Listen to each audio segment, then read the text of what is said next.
Halo, saya Ken dari Ruang Biner. Pada video pertama ini, saya akan membahas sebuah artikel dari blog Firebase bagaimana mereka bisa mengenerate unique ID yang bisa diurutkan sesuai waktu untuk kebutuhan mereka. Kalau teman-teman pernah mendengar tentang UUID, mungkin teman-teman sudah tahu bahwa UUID bisa digunakan untuk mengenerate ID secara random. UUID yang terkenal adalah UUID versi 4 yang cukup umum digunakan dan banyak digunakan sebagai built-in library. Namun kekurangannya UUID versi 4 itu sangat random dan kita tidak bisa mengurutkan berdasarkan waktu penciptaan. Sementara versi terbaru UUID versi 7 bisa digunakan sebagai identifier dan bisa diurutkan berdasarkan waktu. Nah, ini itu adalah artikel dari blog Firebase yang dibuat tahun 2015. Saya rasa mungkin UUID versi 7 belum ada pada saat itu. Yang mereka gunakan untuk membuat ID untuk service Firebase Push. Ini contohnya, ada ID di sini dan pesannya seperti apa. Nah, kalau teman-teman lihat di sini, kita bisa mengurutkan bahwa ID yang pertama itu lebih dulu diciptakan sebelum ID yang kedua, dan kemudian ini lebih dulu diciptakan daripada ID yang ketiga. Saya tidak akan membaca artikel yang di sini, teman-teman bisa lihat di alamat yang ini. Yang akan saya tekankan adalah bagaimana mereka membuat ID ini dan bagaimana algoritma yang mereka gunakan. Kita bisa klik link yang ada di sini. Saya sudah membuka kode yang digunakan untuk mengenerate unique ID. Kita baca dulu ya. Fancy ID generator that creates 20 karakter, jadi terdiri dari 20 karakter string identifiers with the following properties. Yang pertama, they are based on timestamp, jadi berdasarkan waktu, so that they sort after any existing ID. Jadi bisa diurutkan berdasarkan waktu. Yang kedua, they contain 72 bits of random data after the timestamp, so that IDs won't collide with other clients ID. Jadi mereka akan menggunakan random data dan timestamp, dan tingkat randomnya itu adalah 72 bit. Dan yang ketiga, they sort lexicographically, artinya timestamp akan diubah menjadi karakter sehingga kita bisa mengurutkannya sesuai timestampnya. Yang keempat, they are monotonically increasing. Even if you generate more than one in the same timestamp, the latter ones will sort after the former ones. We do this by using the previous random bits but incrementing them by one, only in the case of timestamp collision. Artinya kalau misalnya nih ada kita memanggil fungsi, di sini ada fungsi yang namanya generate push ID, kita memanggilnya secara bersamaan dan timestampnya itu sama dalam rentang waktu millisecond yang sama. Ini ditulisnya dalam millisecond yang sama. Kita akan menaikkan bitnya satu satu sehingga dia tetap unik antara satu ID dengan ID yang lainnya. Kita akan bahas algoritma ini, bagaimana kita bisa mempelajari banyak hal dari algoritma ini. Saya akan coba copy dan saya akan pindahkan ke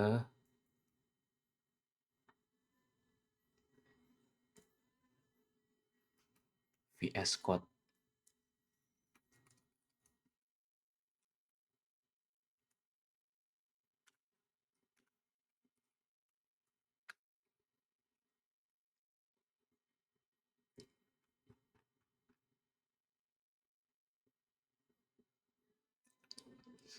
Kodenya sudah saya copy. Coba kita jalankan fungsi ini Nama fungsinya adalah generate push ID. Saya samakan dulu.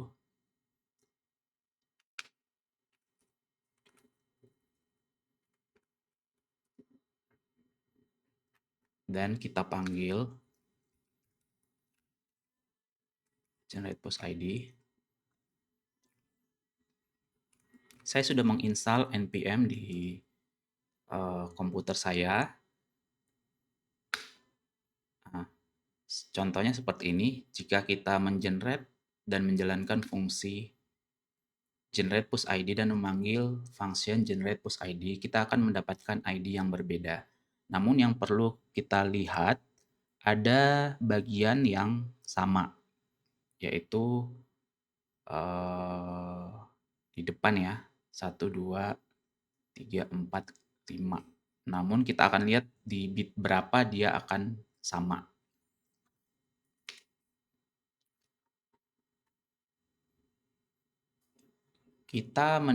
Mereka mendefinisikan ada sejumlah karakter, dimulai dari strip, kemudian angka 0 sampai 9, kemudian alfabet besar dan alfabet kecil, sesuai dengan ASCII.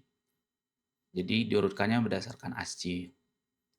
Kemudian ada variabel last push time, ini untuk mendeteksi kapan fungsi ini dipanggil sebelumnya.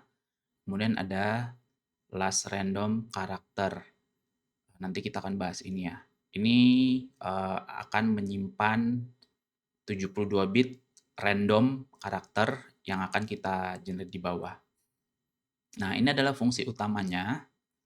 Pertama kita panggil waktu sekarang, kemudian kita akan bandingkan kapan terakhir kali function ini dipanggil untuk mengecek apakah terjadi duplikat waktu atau tidak. Kemudian kalau kita lihat di sini, fungsi ini dibagi menjadi dua bagian. Yang pertama adalah fungsi untuk timestamp sendiri, karena kita menggunakan function now untuk mengenerate ID. Kemudian yang bagian kedua adalah mengenerate random ID. Jadi yang bagian pertama adalah mengenerate ID berdasarkan waktu, yang kedua mengenerate ID berdasarkan karakter random ya. Nah, kita lihat bagian yang pertama, kita melihat ada looping di sini sampai 7 kali ya, dimulai dari yang 8 kali, dimulai dari yang paling akhir. Dan kalau teman-teman lihat di sini, now di sini harusnya number harusnya dia sebagai waktu dalam Unix timestamp atau epoch time. Dan kita menggunakan timestamp ini untuk mencari karakter keberapa kita akan ambil ya. Jadi dia menggunakan now modulo 64, artinya now ini diambil modulo 64-nya berapa nih, sisanya berapa gitu. Jadi sisa dari angka ini kita masukkan ke char add, artinya indeks ke berapa dari push chars. Nah, itu akan kita masukkan ke timestamp karakter. Jadi ini adalah karakter yang kita buat berdasarkan timestamp. Nah, sebelum looping ini berakhir, kita mengupdate nilai now di sini. Now itu bagaimana cara mengupdate-nya? Mereka membagi dengan 64. Harusnya bisa dioptimasi dengan menggunakan karakter bit shifting. Namun di JavaScript tidak bisa karena akan memotong bit yang paling atas ya. Jelaskan di sini. Nah, itu kita lakukan sebanyak 8 kali. Kemudian setelah proses ini selesai, kita lanjut ke bagian berikutnya, yaitu mengecek apakah terjadi duplikat atau tidak.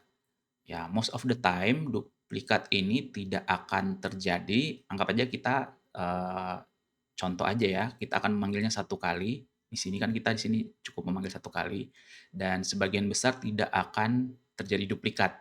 Namun di server produksi mungkin fungsi ini akan dipanggil dan akan dipanggil dalam waktu atau timestamp yang bersamaan dan akan dan percabangannya itu mungkin akan masuk ke bagian yang ini. Jadi kita coba lihat yang ini dulu ya. Jadi randomnya itu diambil dari fungsi mathRandom dari JavaScript. Jadi mathRandom itu akan menghasilkan 0 dan 1, kemudian kita akan kali dengan 64, jadi angkanya mungkin dari 0 sampai 63, sekian-sekian ya kalau sudah kita kali 64, baru kita turunkan ke integer yang di bawahnya gitu ya.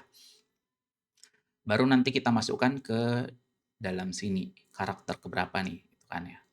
Nah, ini juga sama sebenarnya, cuman ya ini kayak di karakternya ditambah 1 jadinya gitu kalau dia ada terjadi collision gitu ya. Nah, kurang lebih sama gitu. Nah, dari sini ID ini sebelumnya kan dia ID masih kosong ya. Oh, ID itu sudah ada ya sebelumnya ya. ID itu dari timestamp sebelumnya. Nah, kita akan looping dan tambahkan nih dari random karakter yang sudah dibentuk di bagian yang ini. Nah, harusnya jumlah karakternya adalah 20. Jadi kalau tidak 20 ya mungkin ada yang salah ya dalam prosesnya. Gitu. Jadi harusnya kalau kita lihat di sini harusnya 6 karakter di awal adalah timestamp. Sebentar, 8 karakter di awal adalah timestamp dan 12 karakter di akhir adalah randomness karakter. Jadi 8 timestamp plus 12 random karakter, jadi totalnya 20 karakter sesuai yang disebutkan di awal ya. 20 karakter string gitu. Nah, coba kita lihat ya satu persatu bagaimana prosesnya. Kita coba debug sederhana saja. Di sini kita misalnya coba lihat console log now. Tapi saya akan tambahkan ID, ID, now, biner, now to string 2 ya. Kita akan lihat mungkin ada yang kurang. Oh, I ya, I harusnya.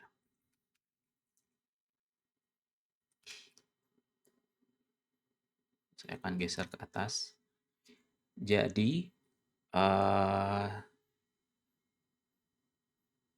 sebentar, saya akan coba tambahkan satu lagi now.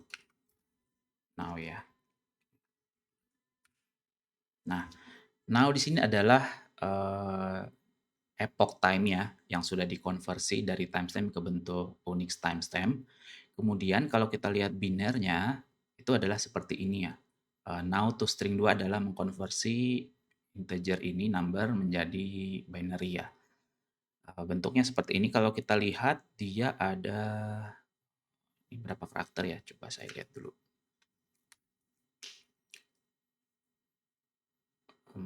Oh, sebentar. Harusnya yang ini ya. Yang ini dia harusnya. Ini yang pertama ya. Kalau kita lihat dia ada 41 karakter.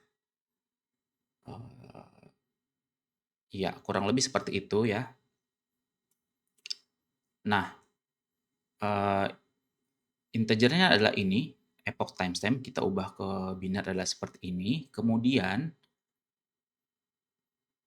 di bagian ini kita bagi menjadi 64. Sebenarnya ini kurang lebih sama seperti ini ya. Now sama dengan now 60 6 bit shifting ke kiri. Namun karena di JavaScript itu dia nggak bisa, dia itu bakalan ngehapus bagian yang atas ini, dia akan menghapus beberapa karakter di awal sehingga yang kita bisa dapatkan adalah ini. Jadi kurang, cocok lah dipakai untuk, eee, dalam algoritma ini ya. Jadi mereka menggunakan yang Matplotlib ini. Jadi, yang dilakukan adalah pada looping selanjutnya kita membagi 64 dan mendapatkan binar ini. Jadi itu sebenarnya kurang lebih ini. Ini kan ini ya, coba saya copy ya. Ini, kemudian saya copy yang di bawah selanjutnya. Ini kan sebenarnya kalau kita lihat karakter ini tuh sebenarnya sama dengan bagian yang atas gitu. Cuman menghapus 6 bit yang sebelah kanan gitu, ya kan? Kurang lebih sama gitu. Yang ini juga kalau kita perhatikan, nah ini tuh menghapus 6 karakter yang paling kanannya. Sebenarnya sama kayak yang tadi saya jelaskan, now sama dengan now shifting 6 bit ke sebelahnya ya. Nah, cuman karena ini nggak bisa, nggak optimal, jadi dia menggunakan cara yang ini pembagian gitu. Nah, jadi kita menggunakan timestamp yang sama, cuman di looping, digeser bitnya, ya kan, untuk mendapatkan karakter selanjutnya. Yang ini. Dari sini nanti kita bagi atau kita dapatkan modulo 64-nya berapa untuk mendapatkan karakter di push charge gitu. Kurang lebih seperti itu ya algoritmanya. Nah, di sini kita mendapatkan 8 karakter untuk timestamp-nya. Kemudian untuk yang ini ya kurang lebih ya kita menggunakan fungsi math_random dikali 64. Kemudian ya berapa nih ininya karakternya, kurang lebih seperti itu. Jadi dari sini kita bisa mendapatkan karakter yang ini jadinya gitu. Nah, kurang lebih seperti itu kita akan jalankan. Nah, coba kita hitung ya, harusnya 8 karakter yang 1, 2, 3, 4, 5, 6, 7, 8. Harusnya 8 karakter. Oh iya, karena yang di sini dia udah random ya. Di ini kan udah millisecond beda, ini juga beda ya harusnya. Jadi mungkin yang sama itu di bagian depannya aja, mungkin karena menitnya masih sama, jamnya masih sama, atau harinya masih sama. Kurang lebih seperti itu. Jadi banyak hal yang kita pelajarin ya dari algoritma ini. Pertanyaan selanjutnya, apakah kita bisa mengubah urutan ini? Mungkin ada triknya. Kenapa karakter ini disusun seperti ini? Karena dia disusun berdasarkan urutan ASCII. Jadi kalau misalnya ini nih, uh, saya nggak suka nih ada strip di depan, boleh nggak saya pindahin ke belakang gitu kan? Mungkin kita menganggapnya itu bisa gitu ya, tapi sebenarnya nggak bisa karena nanti urutannya itu nggak akan bisa ketebak ya, karena kita mengurutkan mungkin akan menggunakan fungsi built-in dari programming language yang kita gunakan sendiri. Namun, ada kalanya, urutannya jadi terbalik nih, harusnya, ini yang ada karakter ini jadi di awal, jadinya dia di belakang gitu atau sebaliknya, kurang lebih seperti itu. Jadi kalau nggak mau ya gunakan, ya hapus aja sekalian gitu, nggak usah digunakan kalau emang nggak mau ada karakter ini di depan gitu. Kurang lebih seperti itu.